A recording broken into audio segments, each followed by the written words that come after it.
Within LPL, I mean, there's several different ways to affiliate. Not just them, there's some other firms as well, but we're discussing LPL obviously. You can of course affiliate directly. You can be duly registered on LPL's broker dealer and RIA. You can affiliate directly and just be an IAR of LPL's RIA. You can affiliate directly, be duly registered with LPL, which means same BD and RIA, and be under an OSJ, which theoretically they should be providing some additional support and services, whether it's locally, regionally, or nationally. Um, you can have your own RIA and affiliate with LPL, or you can leverage another RIA and be either RIA only with an LPL RIA, like affiliated RIA, or you could be hybrid, which means your BD licenses are obviously at LPL, but your RIA, you're an IAR of an independent, totally separate RIA. So there's a plethora of different ways to affiliate. And then even if you're going direct, you can be totally independent and run your own P&L. You can be 1099 and then LPL will bid out your space. If you're a influential enough advisor, they'll make a new if they have space.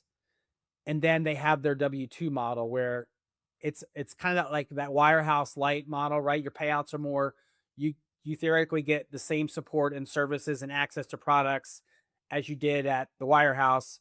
But you own, like, you can brand yourself and you own your data and your clients. So there's a multitude of ways of affiliating with LPL. Um, and then I think where you have to be really careful is just if you are going to leverage an OSJ or a detached third party RIA, whether you're hybrid or RIA only, you want to be careful who you're aligning yourself with, right? Are they going, will they release me if this goes well? Will they not release me? I know there's firms now that seemingly you're less independent at some of these hybrids and OSJs as you were. Hard to believe coming from like Merrill or UBS and the other W-2 places. So the smaller the firm gets, the more important it is to understand the people that you are theoretically getting into bed with or aligning your business with, because it can have a major impact on your business. And that's where I spend a lot of time. And ironically enough, you get me a little fired up. How you affiliate often, I think, is predicated upon how you find, like, everyone knows who LPL is. But if you talk to maybe an LPL recruiter, like the good ones might present the multiple options, but if affiliating directly with LPL, right? W-2, um, direct 1099, or we're building out a space. But are they going to tell you necessarily about like the OSJs or the hybrid options? Like maybe, maybe not. I venture to say probably not. Some will. Um, so the alignment matters. How you find the firm matters. And I can't tell you how many advisors I've helped that, they were having a direct conversation or they were talking to another OSJ, and we've had conversations and they just didn't know that the other models existed or that other partner firms existed.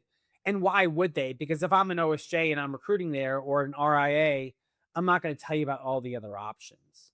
And that's where the benefit of, not a shameless plug here, like working with someone like me, is wholesaled for a long time, recruited corporately for LPL, and then helped build one of their larger hybrid RIAs almost from scratch. So you see a lot of different things. It's like being an advisor. You guys can run circles around me on so many different things, but when it comes to my world, there's just a lot of misinformation, a lot of a lack of knowledge. And why should you know all these things? Like if you knew what I knew, that you would never conduct any business. So how you affiliate matters, knowing the options matters, and when you want to go and potentially disengage from a partner firm, what is the flexibility and freedom that you have within that structure to move around, or are you being forced to totally move? Because sometimes I talk to LPL advisors, it's just misalignment. You could be corporate, you could be hybrid, and it's not picking on any of the models. Um, and I'm friends with a lot of the recruiters, what I would call the captive ones that represent one firm. Some of them think that all small advisors need an OSJ. Some of them think that the largest advisors need an OSJ. So I think, and again, depending on who you're working with, you might get a little bit of a different tilt or a different angle, or maybe a bit of a different flavor.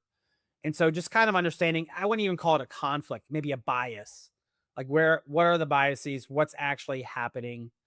And talking to people that have done this, and talking to people that are going to take the time to get to know the actual advisor. I've been on calls with, it's not just an LPL thing, but I've been on calls with recruiters at these firms, and we'll have a second or third call, and it's as though, like, do you even know who the heck you're talking to? Like, we've been over this. Here's the notes. Here's what we're trying to accomplish.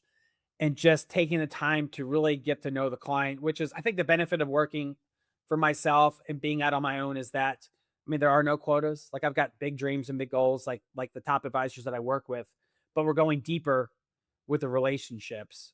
Um, because that's you would never have a financial planning client come in and just ask them, a fourth of the questions without understanding the entire picture. So why should your experience as an advisor be any different?